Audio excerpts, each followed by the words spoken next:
Chapter 2. Dimitri. Are you sure that she isn't going to say a word? Charlotte asked, shaking her head in question. You know it can get very ugly when it comes to the elders. You know that I do not like being questioned, my love, I said, stopping Charlotte, who took a deep breath before nodding. She looked down at her feet, avoiding my eyes, and I put my finger under her chin, making her look at me. Her heart raced against her chest, and I connected my lips with hers. Be a doll and fix my tie for me. She nodded and grabbed my tie, fixing it, making sure to take her slow time as she tried killing it off as to spend the most of it with me before I walked out. One night and I will be by your side again, my love, was the last thing that I told her before coming undone in the condom. It was one thing to be her lover, but the two of us knew, and thankfully agreed, on the fact that we needed to be careful. Otherwise, we both knew that the consequences could and would be dire, and that was not something that we wanted to deal with. Dimitri, where the hell were you? We've been looking everywhere, Mom asked, glaring at me. I cupped her cheeks and kissed her forehead, wanting her to relax, and she sighed. I thought that you bailed. You know me better than that, Mama, I said, my voice softening as I looked at her, and she nodded at Aurora as she walked down the stairs. She wore a knee-long white dress and an elegant flower crown on her head.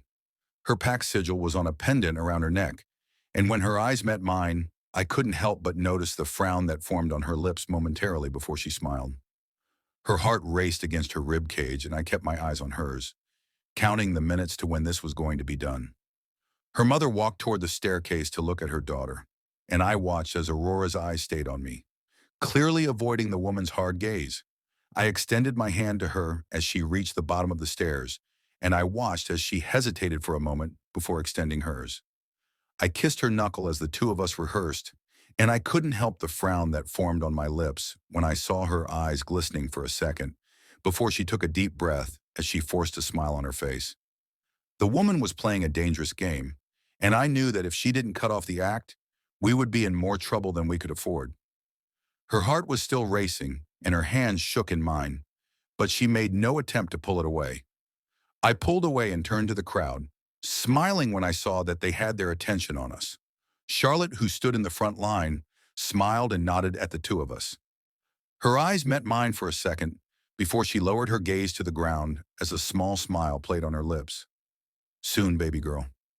Soon. I do suggest that you cut off the tears and replace them with a smile. We have guests watching, and the elders too, I said, and she shook her head at me, her heart racing against her chest as she looked at them, then at me. I am curious about how you would feel if you were in my same shoes, she said, and I let out a low growl for her ears only. It was one of warning, and she looked down at her feet, avoiding my eyes. I dare you to try, and I give you my fucking word that I will be sure that you not only pay for it in private, but that I make you and your pack regret this, I said, whispering my words. She didn't respond as the two of us reached the elders. Her heart raced, and Lord Alpha Sirius looked at the two of us for a second too long before smiling. They would be the ones to elope our mating and make it official. Alpha Dimitri, he said, extending his hand toward me. I smiled and shook his. I take it that the two of you are ready to elope? Indeed we are, I said, not waiting for Aurora to speak. It was customary that the Alpha, or the person of higher rank, responded to the elders when spoken to, and that was when even she knew her limits when it came to responding to those who were of higher ranks. Well, how about the two of you get ready and we can proceed? He asked, smiling at the two of us. I believe that the two of you are well aware that you are to perform the marital act before everything is finalized tonight. Therefore, I do recommend that we not delay you any longer as to get everything settled with tonight. You needn't worry, Lord Alpha. We are to tend to everything tonight, I said before Aurora could open her mouth to say a word. She looked down at her feet, and the Lord Alpha chuckled. It seems to me that your little woman seems to be a little more or less nervous, he said, and Aurora blushed. Anyhow, you have a few more minutes to mingle around with the guests. I will be informing the elders to prepare for you to say your vows. He walked away without waiting for us to say a word to respond, and I tightened my grip around Aurora's waist before glaring at her. One mistake tonight, Aurora, and I give you my fucking damn word that you are going to be wishing that you were never born. I said, lowering my voice to above a whisper before I leaned into her ear. Am making myself clear, orphan? Chapter 3. Aurora. Our guests smiled at us, some cheering, others inviting us for drinks with them to have a small chat as the two of us walked past them. Aurora, Charlotte called, taking me by surprise. I looked at her, and she took my hands in hers before squeezing them gently. I knew that she was doing this for the public eye, especially since we were everyone's center of attention right now. It has been a while since our vows were said, and I knew that I was to count the minutes before we were ordered to head to the bedroom, and that was something that I both feared and dreaded right now. I didn't see you before the ceremony. I'm sorry, I said, trying my best to lie. She smiled, her smile both bright and devious, and I could swear that she and Dimitri shared a glance before she turned to look at me. No, don't be, she said, squeezing my hands gently. You have no idea how happy I am for you. I can tell that you are, I said, flinching slightly when Dimitri put his hand on my lower back, giving me his silent warning to stop my sarcasm. I looked down at my feet for a second before taking a deep breath, as I knew that not only was I the center of attention tonight, but I knew that everyone was looking for my mistake this evening. I take it that I interrupted the two ladies? He asked, smiling at me, his eyes giving me his silent warning not to say anything about it. Not at all, Alpha, she said, looking down at his feet, giving him a quick nod before looking up at him with the brightest smile. I was just coming to congratulate the two of you.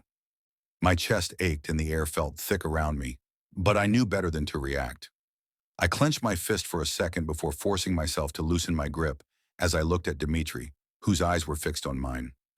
I am indeed lucky to have been able to win the most beautiful woman of them all, he said, nodding at the elders who were watching, and I smiled at him as he put his finger under my chin. He connected his lips with mine in a gentle kiss before pulling away to rest his forehead against mine. I take it that the two of you will be dismissing yourselves for the evening? Lord Alpha Jordan asked, approaching us. You know what has to be done, and the faster it is, the better the process. We have guests, Lord Alpha.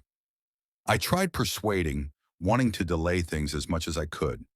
The last thing that I wanted was to be having my first time like this. I knew that I wasn't allowed to speak to the Lord without being addressed, but this was beyond what I could actually accept on myself. I believe that they are all well aware of what is to happen, and would be dismissing themselves shortly, Aurora, Elder Jordan said, looking at me. Now you have the choice of choosing 5 of the elders and your mothers being in the room. What? Dimitri asked, frowning in confusion. You know that it is in tradition for us to ensure that you two have mated. Therefore you have the freedom of choice. Normally it would have been the female elders, but considering that us as females are more than 5, you have the right to choose.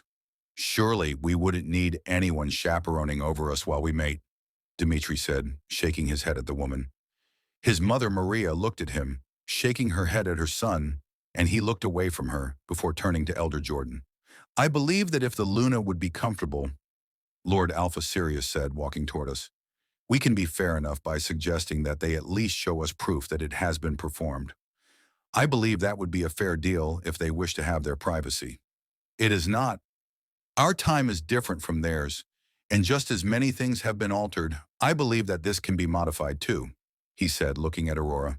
She looked down at her feet and he cleared his throat. What do you wish? Privacy, or should you and your Alpha choose the women who would escort you to the bedroom? I gulped for a second as I looked at Dimitri before shaking my head. My mother glared at me, urging me to respond, and I blushed. I would wish for privacy, Lord Alpha, I said, and he nodded. Then it is granted, he said, looking at the two of us. You have an hour. An hour? Dimitri asked, and he raised an eyebrow. Otherwise, you are to be chaperoned, he said, taking a step back toward the bar. 59 minutes. Dimitri wrapped his arm around my waist, pulling me to the room, and I looked at my mother one more time, watching as she glared at me not to make a mistake in this. In her mind right now, I was nothing more than a girl to bring them their peace.